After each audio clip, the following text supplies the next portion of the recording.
بسم اللہ الرحمن الرحیم الحمد للہ رب العالمین والعاقبۃ للمتقین والصلاة والسلام علی سید الانبیاء والمرسلین سیدنا وحبیبنا وحبیب رب العالمین محمد وعلی آلہ واصحابہ ومن ہدى بہدیہ الی یوم الدین قال اللہ تبارک وتعالی فی کتابہ المجید والفرقان الحمید فاعوذ باللہ من الشیطان الرجیم بسم اللہ الرحمن الرحیم یا ایہا الذین آمنوا ادخلوا فی السلم کافہ ولا تتبعوا خطوات الشیطان انہ لکم عدو مبین وقال النبی صلی اللہ علیہ وسلم لا تزال طائفة من امتی منصورین علی الحق لا يضرهم من خذلهم او کما قال صلی اللہ علیہ وسلم۔ برادران اسلام، سرزمین وشاکھاپٹنم اور اس کے اطراف و اکناف سے تعلق رکھنے والے نوجوانان ملت، پردہ نشین مائیں اور بہنیں، سب سے پہلے ہم اللہ کا شکر ادا کرتے ہیں کہ اللہ رب العزت نے مجھے اور آپ کو ایمان اور اسلام جیسی عظیم نعمت سے مالا مال فرمایا۔ فتنوں کے اس دور میں بار بار آدمی کو اس بات کا احساس ہونا چاہیے کہ ایمان اور اسلام نعمت ہی نہیں، ملنے والی نعمتوں میں سب سے عظیم نعمت ہے، اس لیے کہ رسول اللہ صلی اللہ علیہ وسلم کا ارشاد مبارک ہے بدأ الاسلام غریبا وسیعود کما بدأ، کہ اسلام جس وقت دنیا میں آیا تو وہ اجنبیت کے ساتھ آیا۔ کیا مطلب؟ کہ بہت کم لوگ اسلام سے ابتدائی زمانے میں مانوس ہوئے، پھر اس کے بعد ایک دور پھر ایسا آئے گا کہ اسلام کے ساتھ انسیت رکھنے والے کم ہوں گے۔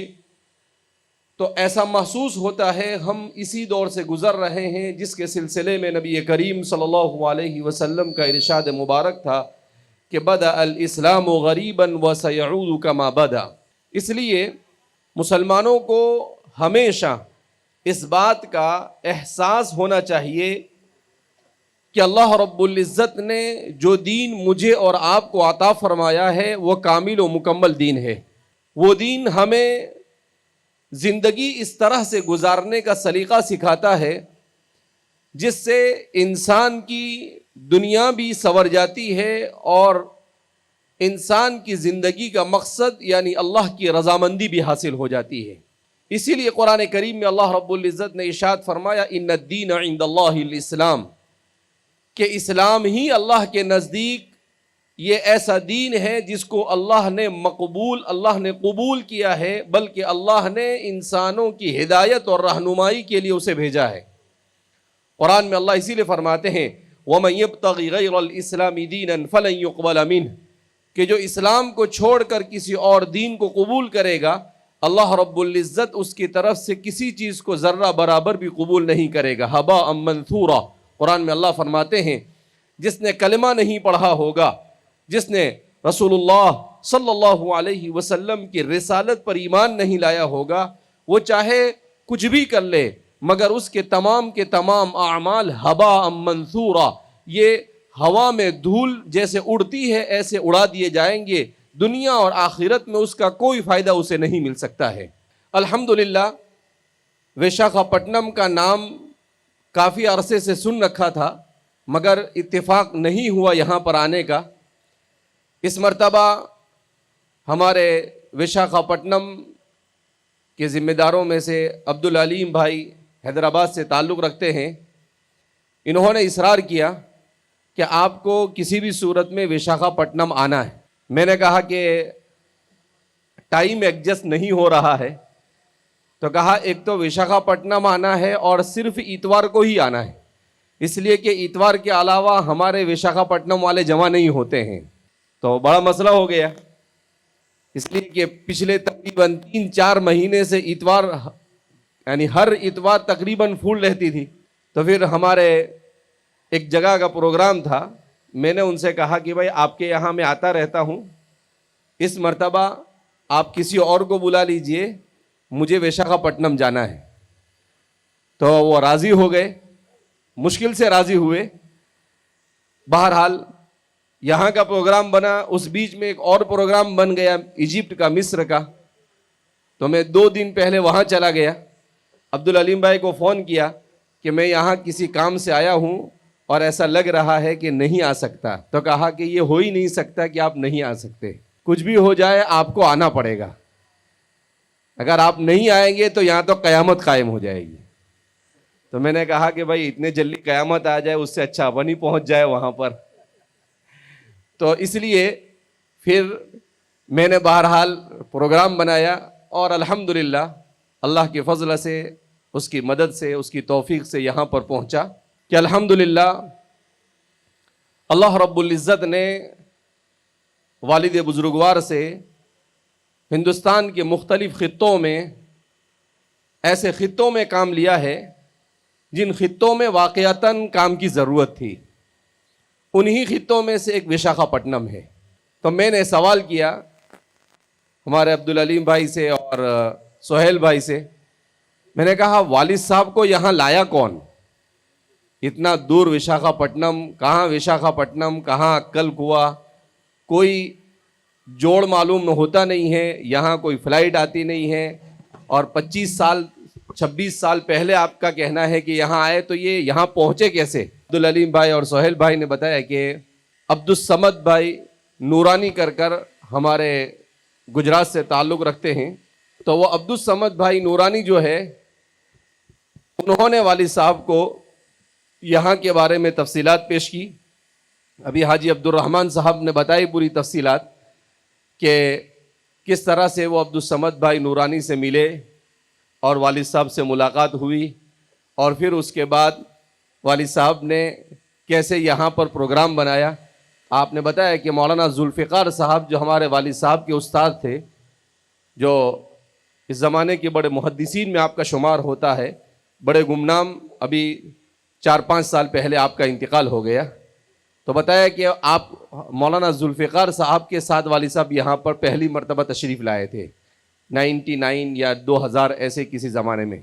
تو جیسا کہ میں اور آپ جانتے ہیں کہ تعلیم انسان کی انتہائی اہم اور بنیادی ضرورت ہے۔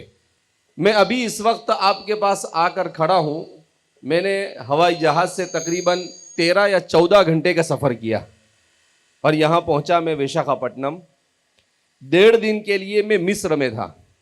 میں جب مصر پہنچا، وہاں کی صورتحال دیکھی، تو میرے ذہن و دماغ میں، چونکہ پڑھنے لکھنے کی اللہ کی توفیق سے عادت ہے، دنیا کی 25-30 ملکوں کا دین اور علم کی برکت سے سفر ہوا، دنیا کے حالات دیکھے، تو اللہ کا اتنا شکر ادا کیا کہ میرے پاس الفاظ نہیں اللہ کا شکر ادا کرنے کے لیے، اس حیثیت سے کہ اللہ نے اس زمانے میں مجھے اور آپ کو ہندوستان میں پیدا کیا۔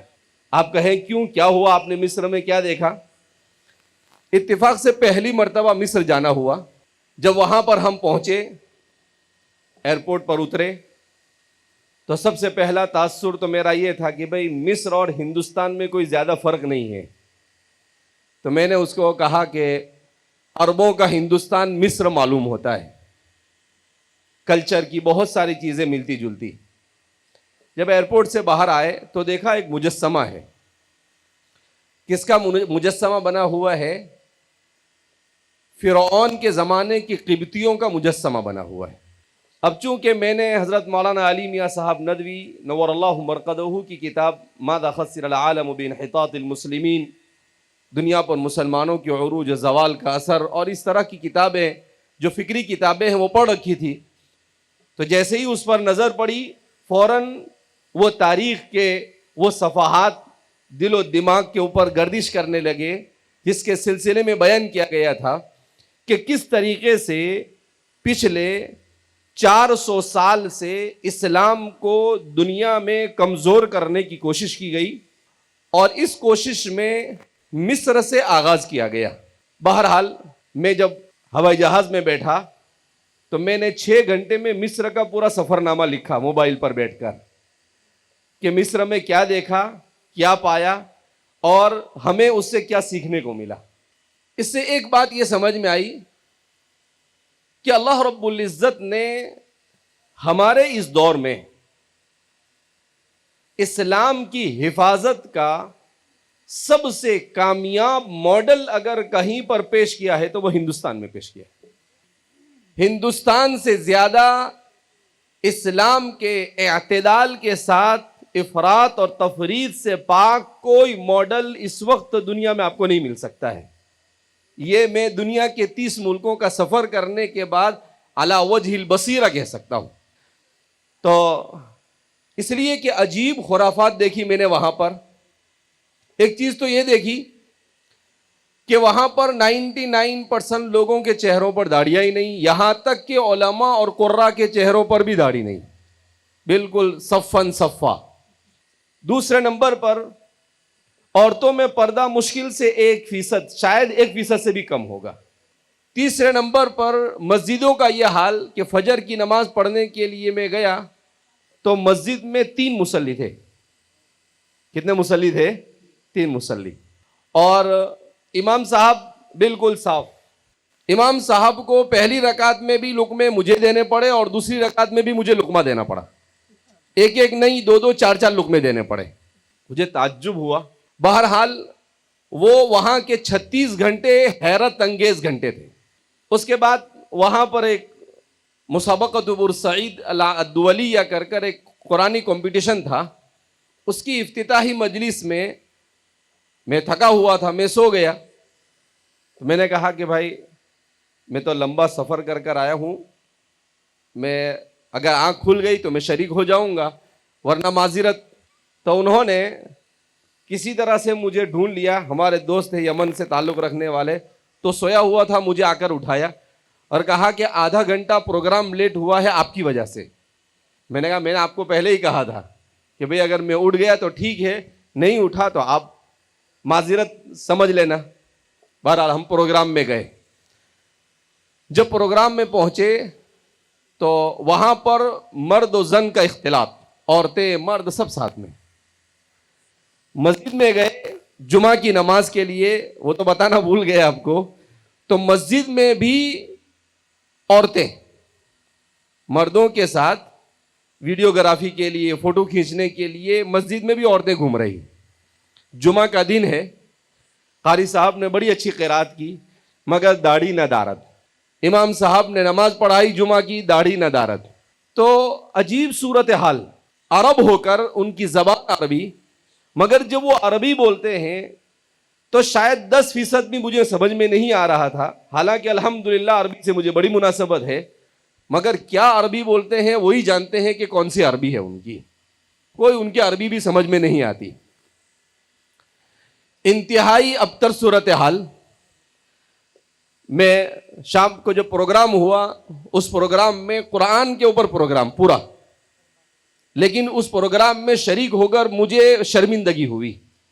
اب آپ کہیں قرآن کے پروگرام میں شرمندگی، خیریت تو ہے آپ۔ قرآن کے اس پروگرام کے اندر میں میوزک اور موسیقی چل رہی تھی۔ قرآن کے اس پروگرام میں عورتیں پورا میک اپ کر کر آ کر نظمیں پڑھ رہی تھی۔ عجیب صورتحال۔ تو جب وہاں سے فارغ ہو کر باہر نکلے تو میں نے ہمارے دوست سے کہا، میں نے کہا تم کہاں اٹھا کر لائے یار، اس سے اچھا تو یہ تھا کہ میں 2 گھنٹے سو لیتا تو میرا تھکان اتر جاتا، یہ تو تھکان اور بڑھ گیا اس طرح کی صورتحال دیکھ کر۔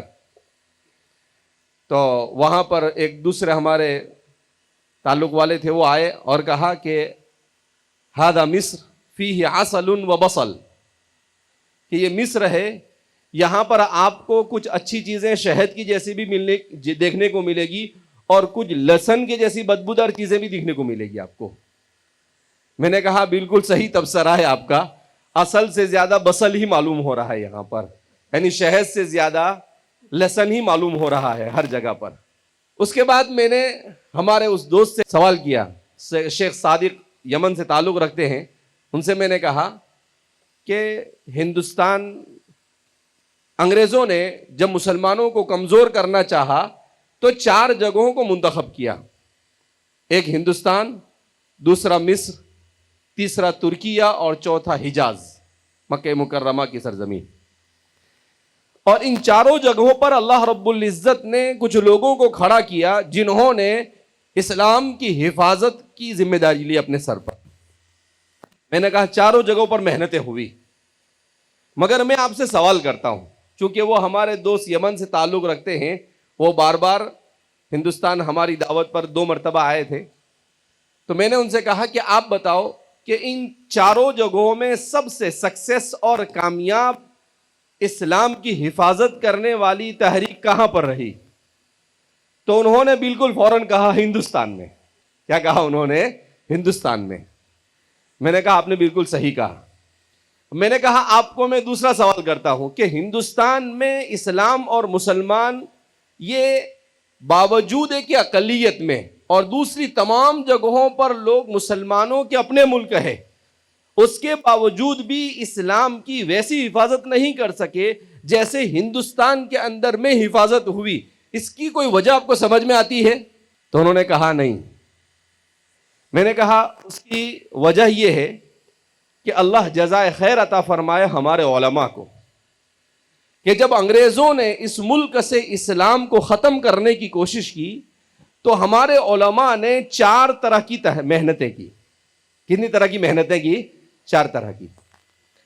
ایک محنت تو یہ کی کہ مدارس قائم کیے، تاکہ مدارس کی وجہ سے مسجدوں میں ائمہ اور لوگوں کو دین سکھانے والے تیار کیے جائے۔ اگر مدارس نہ ہوتے تو دین سکھانے والے ہی نہ ہوتے، اور دین سکھانے والے نہ ہوتے تو دین ایسے ہی برباد ہو جاتا جیسا کہ ہم مصر اور دوسری بہت ساری جگہوں پر ہم دیکھ رہے ہیں۔ دوسرا کام یہ کیا کہ بچوں میں دین کو بچانے کے لیے مکاتب کا سلسلہ شروع کیا تاکہ بچپن سے وہ دین کے ساتھ جڑے رہے۔ اور تیسرا کام ہمارے یہاں پر یہ ہوا کہ جو لوگ بچپن میں بھی دین نہیں سیکھ سکے، بڑے ہونے کے بعد ان پر دین کی محنت کے لیے دعوت و تبلیغ کو اللہ رب العزت نے شروع کروایا۔ اور چوتھا کام کہ انسان دین کا کام کرتے ہوئے بھی کبھی عجب میں، کبر میں مبتلا ہو جاتا ہے، اس کی طبیعت میں فخر آ جاتا ہے، تو ایسی اصلاح کے لیے اللہ نے خانقاہ کا نظام شروع کیا۔ تو ان 4 تحریکوں نے مل کر اسلام کو اپنی صورت اولا کے ساتھ ہندوستان میں باقی رکھا۔ وَلِلَّهِ الْحَمْدُ عَلَى ذَلِكَ۔ ہم اللہ کی جتنی بھی تعریف کریں اس پر کم ہے کہ فتنوں کے اس دور میں الحمدللہ ہمارے علماء کی ان تمام تحریکوں نے مل کر اسلام کی حفاظت کا جو فریضہ انجام دیا ہے، خدا پاک کی قسم دنیا کی آخری 200 سالہ تاریخ میں کہیں پر آپ کو یہ نمونہ نہیں مل سکتا ہے۔ چونکہ میں بیان میں قصے کہانی بیان کرنے کا عادی نہیں ہوں، میں یا تو قرآن حدیث سمجھاتا ہوں یا اپنے مشاہدات بیان کرتا ہوں تاکہ ہمیں پتہ چلے۔ تو میں نے کہا کہ اب اس سب کا خلاصہ یہ سمجھ میں آیا کہ اگر ہم یہ چاہتے ہیں کہ ہماری نسلوں کا ایمان محفوظ رہے تو ہمیں یہ طے کرنا ہوگا کہ اسلام کے اصول اور فنڈامنٹل اصول سے کبھی بھی مصالحت نہیں کرنی ہے۔ ہر حال میں جس صورت میں اسلام ہم تک پہنچا ہے اسی صورت میں اسلام کو ہو بہو باقی رکھنے کی پوری کوشش کرنی ہے۔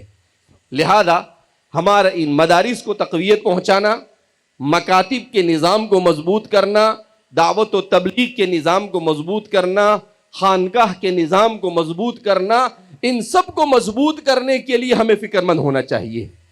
اور اس کے ساتھ اب چونکہ امت یہ آخرت کے مقابلے میں دنیا کو ترجیح دینے لگی، یعنی اس کو یہ نہیں پڑی ہے کہ میرا آخرت میں کیا ہوگا، میری نسلوں کا آخرت میں کیا ہوگا، اسے یہ پڑی ہے کہ مجھے دنیا میں بڑی کوٹھی کیسے مل جائے، مجھے دنیا میں مال و دولت کیسے مل جائے، میری اولاد مالدار کیسی ہو جائے۔ اور یہ سب اللہ کے رسول صلی اللہ علیہ وسلم نے کہا تھا کہ میری امت میں آخری دور میں یہی ہوگا کہ امت دنیا کے پیچھے دوڑے گی، وہن کی بیماری کی شکار ہوگی۔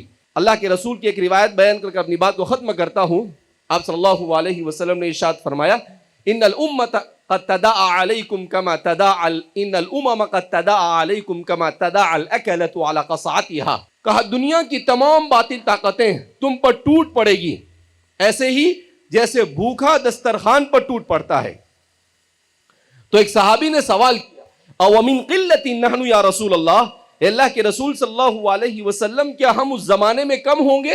حضور نے کہا لا بل انتم کثیرون، نہیں تم بہت ہوں گے، وَلَكِنَّكُمْ غَثَاءٌ كَغُثَاءِ السَّيْلِ، مگر دنیا میں تمہاری کوئی حیثیت نہیں ہوگی، سمندر کے جھاگ کی طرح ہوں گے۔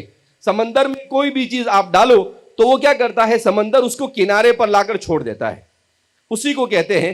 کہا تمہاری حیثیت دنیا میں پولیٹیکل اعتبار سے، اکنومیکل اعتبار سے، کسی بھی اعتبار سے کوئی حیثیت نہیں ہوگی، دنیا میں تمہیں کوئی پوچھنے والا نہیں ہوگا۔ تو ایک صحابی نے سوال کیا کہ ایسا کیوں ہوگا؟ تو اللہ کے رسول صلی اللہ علیہ وسلم نے ارشاد فرمایا کہ وہن کی بیماری کا میری امت شکار ہوگی۔ وَمَا الْوَهْنُ یا رسول اللہ، تو ایک دوسرے صحابی نے سوال کیا کہ وہن کیا ہے؟ تو آپ نے فرمایا حب الدنیا وکراہیت الموت، دنیا کی محبت اور موت سے ڈرنا، موت کو ناپسندیدگی کی نگاہ سے دیکھنا۔ کہا جب دنیا کی محبت غالب آ جائے گی میری امت پر تو اللہ دشمن کو ان کے اوپر مسلط کر دے گا۔ تو ہمارے اوپر دشمن اگر مسلط ہے تو اس سے زیادہ ذمہ دار ہم خود ہیں کہ ہم نے دنیا کی محبت کو اپنے ذہن و دماغ میں ایسا بٹھایا کہ دنیا کے لیے ہم نماز بھی چھوڑ دیتے ہیں، دنیا کے لیے قرآن کی تلاوت بھی چھوڑ دیتے ہیں، دنیا کے لیے قرآن کو سمجھنا بھی چھوڑ دیتے ہیں، دنیا کے لیے دین کو سمجھنا بھی چھوڑ دیتے ہیں، دنیا کے لیے سب کچھ چھوڑ دیتے ہیں۔ جبکہ صحابہ کا وصف قرآن نے کیا بیان کیا؟ رجال لا تلہیہم تجارت ولا بیع عن ذکر اللہ، کہ ایسے لوگ کہ ان کی تجارت انہیں اللہ کے ذکر سے بھی غافل نہیں کرتی۔ دین سے غافل کرنا تو بہت دور کی بات۔ تو حضور نے فرمایا کہ میری امت میں جب یہ مرض آئے گا تو میری امت کا یہی حال ہوگا۔ لہذا اس بنا پر میں آخری ایک بات کہہ کر اپنی بات کو ختم کرتا ہوں کہ ہمیں اپنا محاسبہ کرنے کی ضرورت ہے اور اپنے بچوں کو مدارس میں بھیج کر دین سکھانا اس کو اپنا فریضہ سمجھنے کی ضرورت ہے، اپنے مکاتب کے نظام کو مضبوط کرنے کی ضرورت ہے۔ اور اس وقت ایک بڑی ضرورت امت کی یہ ہو چکی ہے کہ چونکہ ہمارے بچے یہ اسکولوں میں جا رہے ہیں، ہمارے بچے یہ کالجوں میں جا رہے ہیں، اس کی طرف ان کا رجحان زیادہ ہوا ہے، تو مسلمانوں کو اپنی نگرانی میں، علماء کی نگرانی میں اپنے اسکول بنانے چاہیے تاکہ وہاں پر ان کو دین اور دنیا کی دونوں تعلیم دی جا سکے، تاکہ وہاں پر مسلمان اپنی یونیورسٹیاں بنائے، مسلمان اپنے کالج بنائے، اپنا ماحول مہیا کرے، کیونکہ ماحول کا اثر انسان کے بننے اور بگڑنے پر بہت زیادہ ہوتا ہے، انوائرمنٹ جس کو کہتے ہیں۔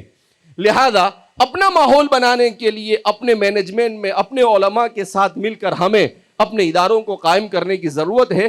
الحمدللہ حضرت قاری صدیق صاحب نور اللہ مرقدہ کو اللہ جزائے خیر عطا فرمائے، آج سے 32 سال پہلے ہمارے والد صاحب سے آپ نے کہا کہ بھائی عصری تعلیم دینی ماحول میں اس کا انتظام کرو مولانا غلام۔ اگر ہم نے یہ کام نہیں کیا تو کل قیامت کے دن اللہ کے سامنے ہمارے بچوں کے مرتد ہونے کی ذمہ دار ہم ہوں گے۔